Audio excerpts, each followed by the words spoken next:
Oops, huwag mo na scroll up mga kanegosyo. Ako nga pala si Jepoy, isang negosyante. Isa rin akong DJ. At kung kailangan nyo ng DJ sa event, sa mga bar, sa club, punta lang kayo sa description or sa bio, sa description ko. Andun yung email ko. Hindi ako vlogger, hindi ako influencer, isa po akong content creator mga kanegosyo. At ang topic natin ngayon, Banana Q, focus in one. Ito mga kanegosyo, kung nagsisimula ka pala magnegosyo, advantage mo na to. Kasi ito yung mga bagay na hindi ko alam nung nagsisimula pala ako magnegosyo. At kung nagninegosyo ka naman na, siguro ito yung dahilan. Isa sa mga dahilan kung bakit nalulugi yung negosyo mo. Banana Q lang mga kanegosyo. Walang kamote Q, walang turon, banana Q lang. Kwento ko muna, way back 2020, nung nagkaroon po ng pandemic, halos lahat ng negosyo na malapit sa school is nalugi. Sabihin na natin nasa 95% ng negosyo na nakapalibot sa school is nalugi. Naitayo ko po yung sari-sari store ko malapit kung saan ako graduate ng college. Graduate po ako ng marketing management mga kanegosyo. Graduate po ako sa TIP Cubao, Technological Institute of the Philippines. At nung nagkaroon ng pandemic, halos lahat ng negosyo doon nakapalibot sa school is nalugi. Dahil puro online class na lang. Tsaka bawal ang physical eh. So, anyway mga kanegosyo, hindi ko pa alam nung focus in one after kumalugi ng sari-sari store. Ang pangalawa kong naluging negosyo naman, barbecuean. Sa barbecuean, akala ko may focus na ako noon. Wala pa pala. Pag sinabing focus in one, barbecue lang tinda mo. Walang tenga, walang baga, walang bulaklak, walang atay balunan.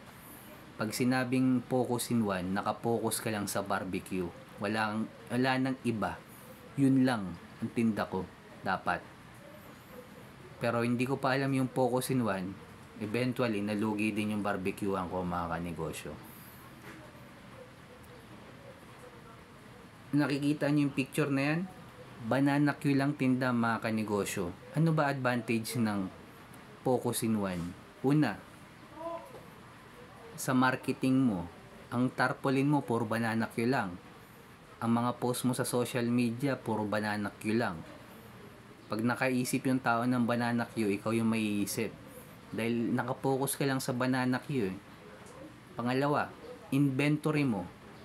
Mas namomonitor mo ng maayos. Dahil isa lang yung binibenta mo eh. Pangatlo, kung nagsisimula ka magnegosyo, ibig sabihin hindi pa ganun kalaki ang puhunan mo. So, mas mamomonitor mo na maayos yung cash flow mo kasi nakapokus ka lang sa isa eh. Ayan yung advantage at marami pang advantage ng focus in one.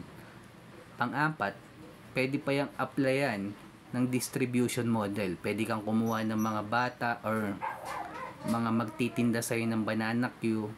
Pag naubos nila, komisyonan mo sila. Kasi pwede mo lang gawing distribution. Pwede mong i-scale up kasi nakapokus ka lang sa isa eh. Kesa magdagdag ka ng produkto mga kanegosyo.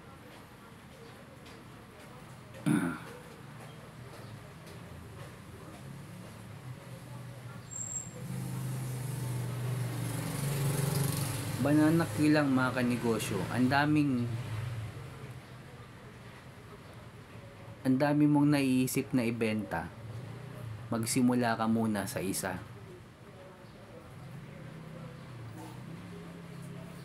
Banana Q mula simula hanggang dulo mga kanegosyo. Pwede kang tumawa, pwede mo kong pagtawanan, pero try mo magnegosyo na maraming binibenta. Pati ikaw malilito. Pati yung mga customer mo malilito. Kung ano ba talaga yung focus mo. Mas madali nga malaman kung masarap yung isang produkto o hindi. kung nakapokus lang to sa isa kaysa marami kang niluluto. Kasi eventually araw-araw banana Q lang araw-araw banana Q lang lulutuin mo. Eventually mape-perfect mo rin yung lasa niyan. Lasa na gusto ng mga customer mo. Advantage uli yun. At kung umabot ka sa dulo na video na to, nagpapasalamat ako mga kanegosyo. Subscribe mo naman ako, heart at like mo na rin tong video ko. Kung may mga tanong ka, comment ka lang sa baba mga kanegosyo. Kung dumadaan tayo sa pagsubok ngayon bilang negosyante, huwag natin kalimutan mag-pray mga kanegosyo. Ingat tayong lahat. Peace.